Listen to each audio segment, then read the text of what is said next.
주님께서 여러분과 함께 요한이 전한 거룩한 복음입니다. 그때 갈릴레아 카나에서 혼인잔치가 있었는데 예수님의 어머니도 거기에 계셨다. 예수님도 제자들과 함께 그 혼인잔치에 초대를 받으셨다. 그런데 포도주가 떨어지자 예수님의 어머니가 예수님께 포도주가 없구나 하였다. 예수님께서 어머니에게 말씀하셨다. 여인이시여, 저에게 무엇을 바라십니까? 아직 저의 때가 오지 않았습니다. 그분의 어머니는 일꾼들에게 무엇이든지 그가 시키는 대로 하여라 하고 말하였다. 거기에는 유다인들의 정결례에 쓰는 돌로 된 물떡 6개가 놓여 있었는데 모두 두세 덩이들이었다. 예수님께서 일꾼들에게 물떡에 물을 채워라 하고 말씀하셨다. 그들이 물떡마다 가득 채우자 예수님께서 그들에게 다시 이제는 그것을 퍼서 과방장에게 날라다 주어라 하셨다. 그들은 곧 그것을 날라갔다. 과방장은 포도주가 된 물을 맛보고 그것이 어디에서 났는지 알지 못하였지만 물을 퍼간 일꾼들은 알고 있었다. 그래서 과방장이 신랑을 불러 그에게 말하였다. 누구든지 먼저 좋은 포도주를 내놓고 손님들이 취하면 그보다 못한 것을 내놓는데 지금까지 좋은 포도주를 남겨두셨군요. 이렇게 예수님께서는 처음으로 갈릴레아 카나에서 표징을 일으키시어 당신의 영광을 드러내셨다. 그리하여 제자들은 예수님을 믿게 되었다. 주님의 말씀입니다.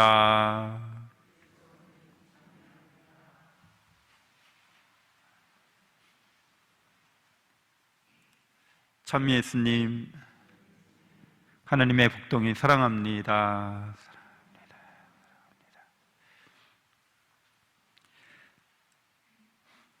예수님의 때라는 제목으로 함께 나누겠습니다. 우리 일륜지 대사라고 하죠. 결혼은.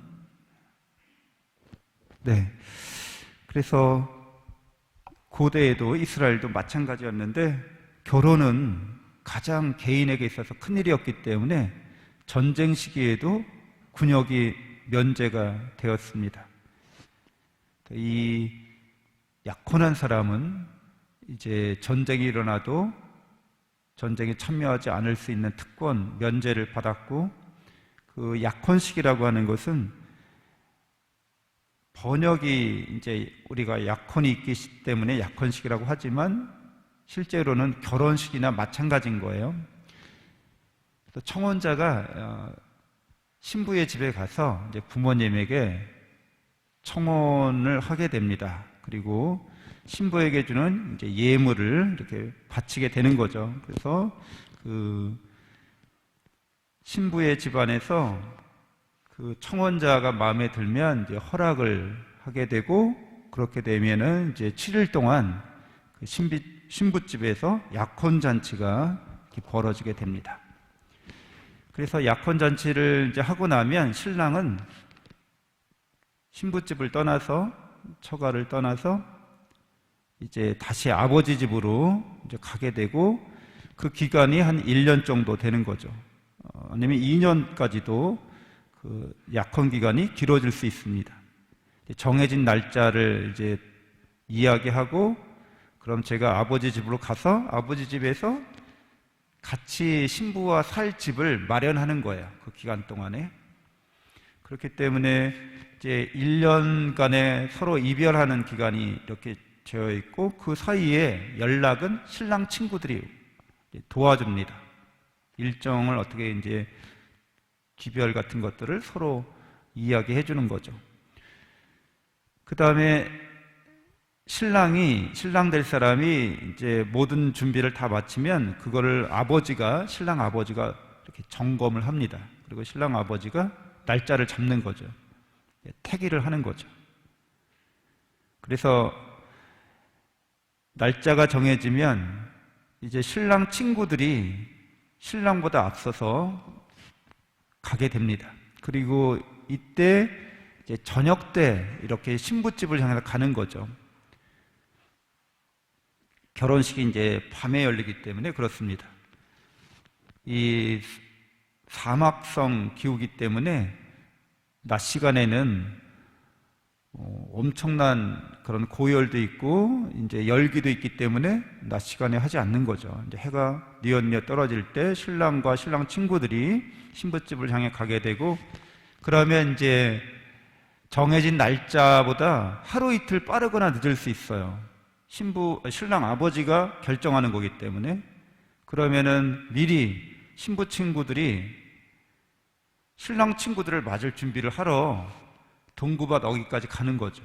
그리고 이렇게 살펴보고 있는 거예요. 그러다가 저 멀리서 외치면서 오기 때문에 신랑이 온다 하고 외치는 거죠. 아니면 뿔나파를 불거나. 신랑이 온다는 표시예요. 그래서 부랴부랴 이제 등불을 준비해서 신부집으로 맞이합니다. 신부가 이제 얼굴을 가리고 있고 신부 친구들이 등불을 들고 이제 그 길을 안내해서 신랑 친구들과 신부와 함께 이제 신랑의 집으로 가게 되는 거죠. 그래서 이런 과정을 거쳐서 이제 초대받은 사람들이 다 그 잔치, 결혼 잔치가 열리는 집에 들어가게 되면 문이 닫힙니다. 초청받지 않은 사람, 초대받지 않은 사람들에게는 문이 열리지 않습니다. 그리고 그 문이 닫힌 상태에서 이제 결혼식 잔치가 즐겁고 흥겹게 이루어지고 있는 거죠. 이루어지는 건데 7일 동안 이제 잔치를 해요, 역시.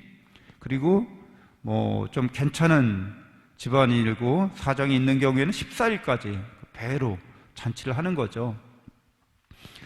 그러니까 여기 복음에 보면은 술이 떨어졌다는 거죠. 포도주가 아마 한 3, 4일 하고 나서 술이 떨어진 것 같아요. 그러니까 앞으로도 잔치를 며칠 계속 해야 되는데 술이 떨어졌으니 낭패 중에 낭패죠.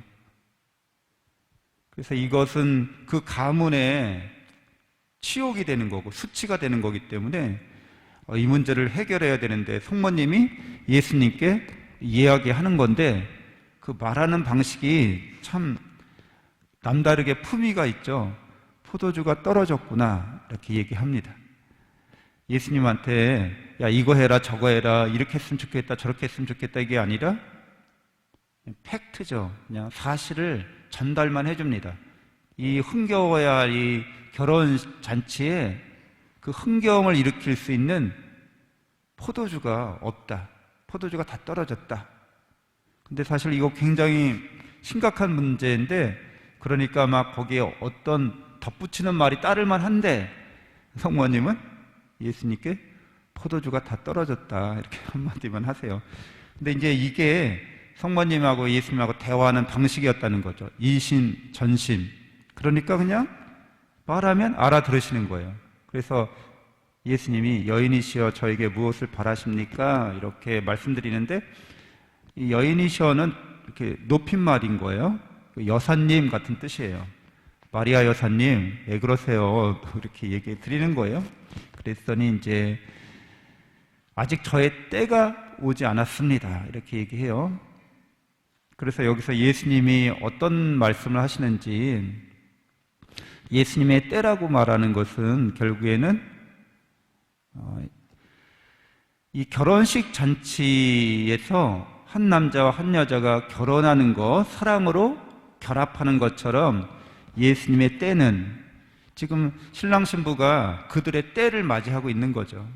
가장 인생에서 중요한 때인 거죠. 근데 예수님에게 이렇게 가장 중요한 때는 당신의 생애에서 그것은 하느님의 사랑으로 사람들이 결합하는 것, 하느님 사랑으로 하나가 되는 것, 이게 예수님의 때라고 말하는 것이죠. 예수님이 사랑으로 우리에게 오신 거죠. 하느님의 사랑으로 사람들과 하나 되기 위해서 하느님의 아드님께서 오신 겁니다. 인간들은 근데 하느님의 사랑보다 피조물을 더 사랑했다는 거예요. 세상을 더 사랑했기 때문에 성경은 그런 하느님보다 세상을 더 사랑하는 그 자체를 이제 죄라고 명명하는 거죠. 그게 바로 죄의 본질입니다. 그래서 하느님의 사랑을 거부하게 되고 하느님의 사랑을 오히려 미워하게 됩니다. 성경은 사랑에 관련해서는 중간이 없거든요. 사랑하는 거 아니면 미워하는 거예요. 이제 그런 식으로 표현합니다. 나는 누구를 미워했다 이런 표현은 나는 누구를 덜 사랑했다 이런 표현하고 동일한 뜻이 됩니다. 그러니까 하나님을 미워했다는 것은 하나님보다 세상을 더 사랑했다는 거죠. 그 어떤 것도 하나님보다 더 사랑할 수 없는데 인간의 존재의 목적인 거죠. 하나님을 사랑하는 것. 근데 자기 존재의 목적을 스스로 이탈한 거죠. 그래서 죄라는 그 단어의 뜻은 목적에서 이탈되다 이런 뜻인 거죠. 우리가 목적지를 정하고 어디 길을 떠나잖아요. 길을 가다가 내비게이션이 없던 시절에 뭔가 좀 느낌이 이상합니다. 익숙한 길이 아닌 것 같고 목적지로 가고 있지 않다는 느낌이 들면 이제 마음이 심란해지는 거죠. 뭔가 경고 사인이 막 마음에서 울립니다. 우리가 잘못 가고 있구나 이런 신호가 오는 거죠. 마찬가지로 우리가 죄 중에 있으면 계속 알람이 울리고 경고 사인이 옵니다. 궤도를 이탈했다는 거죠. 목적지로 가고 있지 않다는 거죠. 근데 빨리 이제 회심하고 회개를 해야 되는 것이죠. 예수님은 이렇게 죄 중에 있는 사람들, 자격 없는 사람들인 거죠. 하나님의 사랑을 받을 자격이 없어요. 그런데도 예물을 주십니다. 그래서 원래 신랑이 아까 얘기한 것처럼 신부집에 가게 되면 이제 몸값을 지불하는 거죠.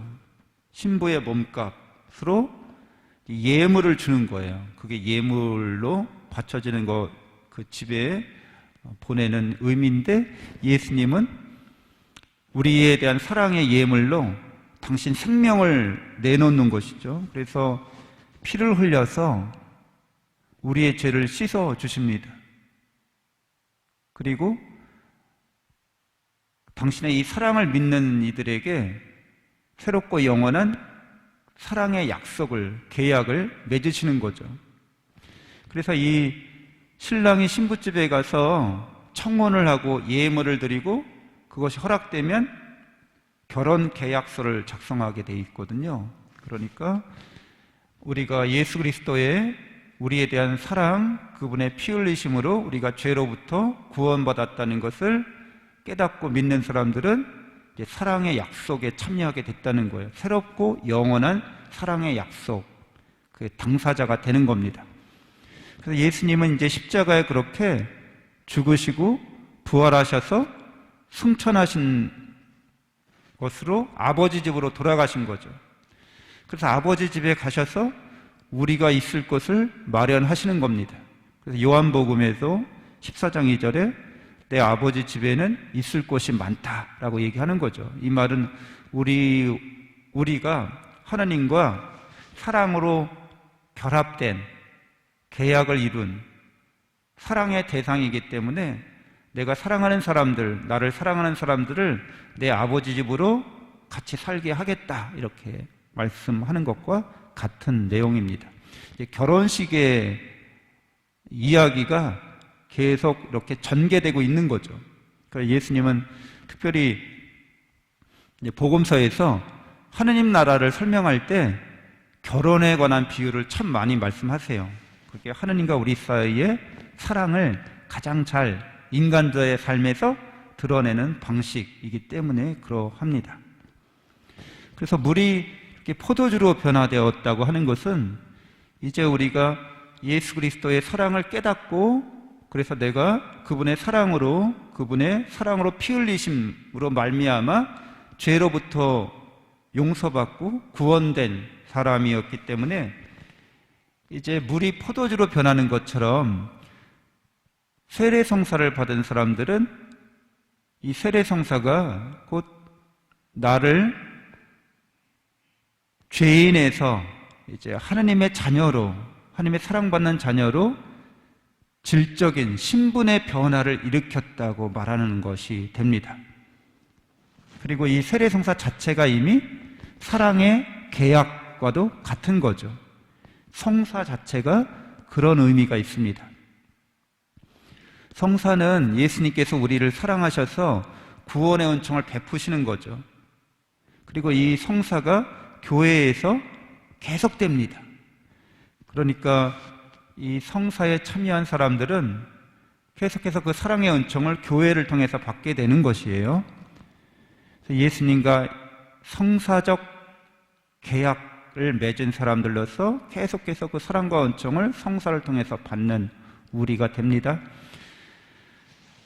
그래서 이제 이렇게 사랑의 계약을 맺고 사랑과 은총의 예물을 받은 우리가 신랑이 우리를 떠나서 우리가 있을 곳을 마련하러 간 사이에 신랑을 그리워하면서 신랑에 대한 사랑을 마음속에 간직하고 다시 만날 날을 애태우면서 기다리고 있는 거죠. 지금 우리가 세례받고 난 이후에는 그런 삶이 되는 거예요. 그래서 이것은 우리가 이제 예복을 준비하고 등불을 준비해야 되는 시기가 온 거죠. 그래서 등불은 말씀드린 것처럼 신부의 친구들이 이제 결혼식을 위해서 준비하는 건데 이제 깨어 기도하는 것을 의미합니다. 또 예복을 준비한다는 것은 그 결혼식장에 들어갈 때 예복을 결혼식 예복 축하복인 거죠. 특별한 옷을 입고 들어가야 되는데 그거를 준비 못한 경우도 있죠. 가난한 사람은 먹고 살기 바빠서 결혼식에 초대받았는데 예복이 없어. 그러면은 그 잔치집에서 예복을 빌려줍니다. 아니면 예복을 선물로 주기도 해요. 넉넉한 집안 같은 경우에는. 그러니까 여기서 예복이라고 말하는 것은 이제 그리스도인다운 삶을 말하는 거죠. 하나님의 사랑과 계약 맺은 사람, 하나님의 사랑으로 결합한 사람이 그에 합당하게 살아가는 걸 의미합니다. 이게 우리에게 요청되는 삶인 거예요. 우리는 보통 사랑하면서 살죠. 우리 가족관계 안에서도. 근데 이런 인간적인 사랑이 이제 결혼을 통해서 가정 안에서 가장 잘 이렇게 이루어지긴 하지만 실상은 결혼할 때도 그렇고 뭐 결혼 생활할 때도 그렇고 자녀들 키우면서도 그렇고 이게 무조건적인 사랑이다, 영원한 사랑이다 말하기가 좀 합당하지 않을 때도 있습니다. 그러니까 조건을 따지거나 계산하거나 이러지 않는다고 할지라도 이제 조금씩 그런 게 없지 않아 있죠. 그래서 내가 가족을 위해서 양보하거나 희생하거나 이렇게 포기하는 게 많아요. 내가 받는 것보다 주는 게 더 많아. 그렇게 생각할 수 있잖아요. 부부간에도, 가족간에도. 근데 그게 가족이니까 괜찮아 하면서 살았어, 이렇게. 근데 이렇게 10년, 20년, 30년 살다 보니까 나중에 좀 서운해. 아니, 감사하다고 고맙다고 표현을 안 하네, 이 인간들이. 그러면은 그게 이렇게 차곡차곡 쌓이다가 어떤 거를 기회로 폭발할 수 있어요. 막 그래서 화를 막 낼 수 있어요. 그러면 10년, 20년, 30년 동안 잘 참고 해오다가 이렇게 꽝 폭발하는 걸 보고 화들짝 놀라기도 하죠. 아니, 왜 유별나게 그래? 당신만 그래? 다들 그렇고 사는 거 아니야? 이렇게. 그러면 이제 막 올라오기 시작하는 거죠.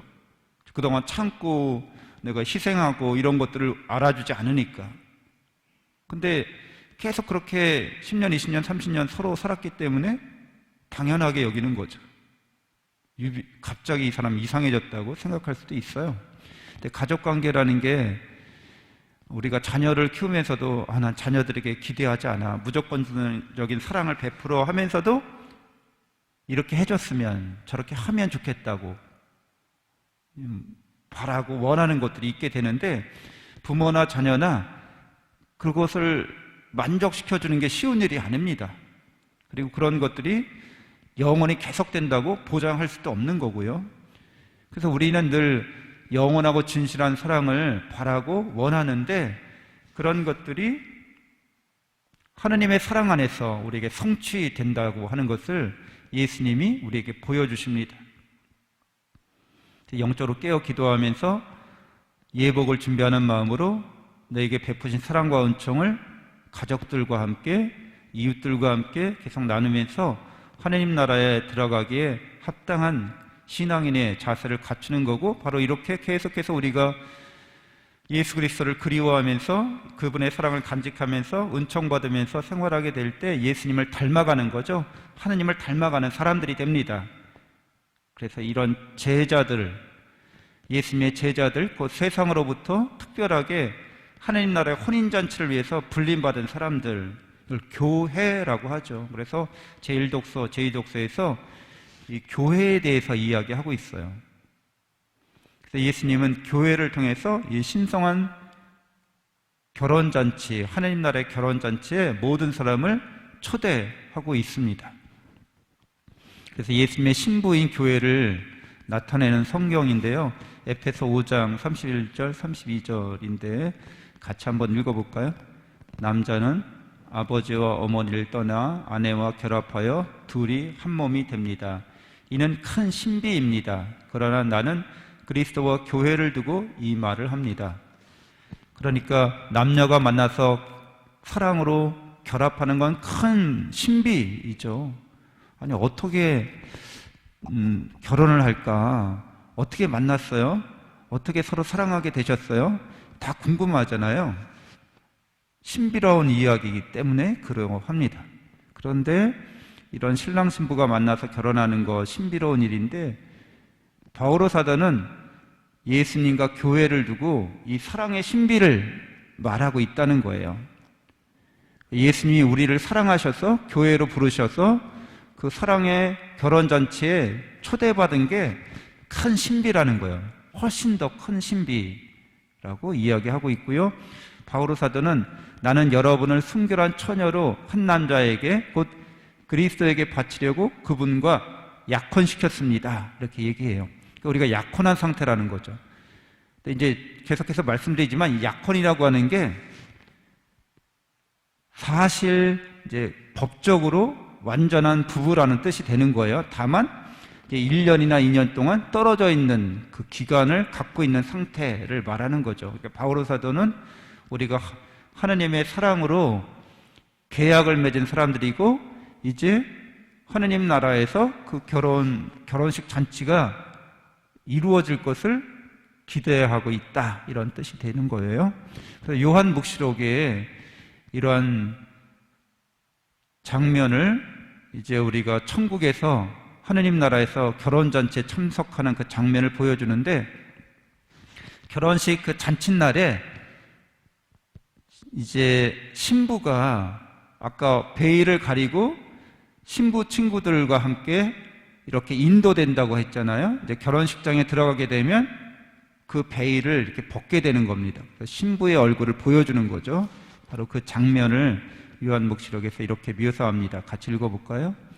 이리 오너라, 어린 양의 아내가 될 신부를 너에게 보여주겠다. 이어서 그 천사는 성령께 사로잡힌 나를 크고 높은 산으로 데리고 가서는 하늘로부터 하느님에게서 내려오는 거룩한 도성 예루살렘을 보여주었다. 그 도성은 하느님의 영광으로 빛나고 있었습니다. 그러니까 거룩한 도성 예루살렘이 곧 어린 양이신 예수 그리스도의 신부로서 이제 그 얼굴을 우리에게 보여준다는 거예요. 그 결혼잔치에 참석한 사람들에게. 그래서 이것이 하느님의 영광으로 빛나는 진정한 모습, 우리의 완성된 모습이라는 거죠. 우리의 완성의 삶은 하느님을 닮은 우리가 하느님을 닮아가는 모습인데 하느님을 완벽하게 닮은 모습으로서 이제 교회가 드러난다는 거죠. 우리 각자가 인생을 사는데 내가 하느님을 닮은 존재로서 나의 삶에서 나의 인생에서 교회의 은총을 통해서 계속해서 하느님을 닮은 모습으로 이렇게 완덕의 경지에 이르는 그런 모습을 보여줍니다. 그리고 그 결혼식장에서도 우리 역시 하느님의 얼굴을 이제 보게 됩니다. 지복직관이라고 하는 거죠. 신랑과 신부가 서로 얼굴을 맞대놓고 보는 거예요. 그래서 여러분들 교회를 정말 사랑하는 마음으로 이 교회 공동체 안에서 하나님의 사랑과 은총이 흘러 넘치도록 서로 사랑할 수 있어야겠고 또 우리의 가정도 가장 작은 교회로서 그 가정 안에 하나님의 사랑과 은총이 흘러 넘치도록 할 수 있어야겠습니다. 이 교회를 사랑한다고 하는 건 세속적인 생각이나 방식으로 신앙생활을 하는 게 아닌 거죠. 세속적인 생각이나 방식은 교회에 맞지 않습니다. 친목 모임이나 무슨 내가 세상에서 살면서 종교가 하나쯤 필요하니까 그중에 가장 점잖고 좀 경건하고 엄숙해 보이는 그냥 천주교 선택했어. 이런 것은 실제로 교회에 속한 사람들의 불타는 사랑의 마음과는 어울리지가 않죠. 우리는 예수 그리스도를 통해서 죄로부터 구원받은 사람, 그리고 사랑의 계약을 맺은 사람, 신랑을 기다리는 신부처럼 그렇게 하느님 나라를 고대하는 사람들이기 때문에 교회를 정말 사랑하는 마음으로 교회를 통해서 많은 사람들이 하느님 나라의 잔치에 초대받을 수 있도록 우리가 선교와 복음 전포에도 힘써야겠습니다. 잠시 묵상하겠습니다.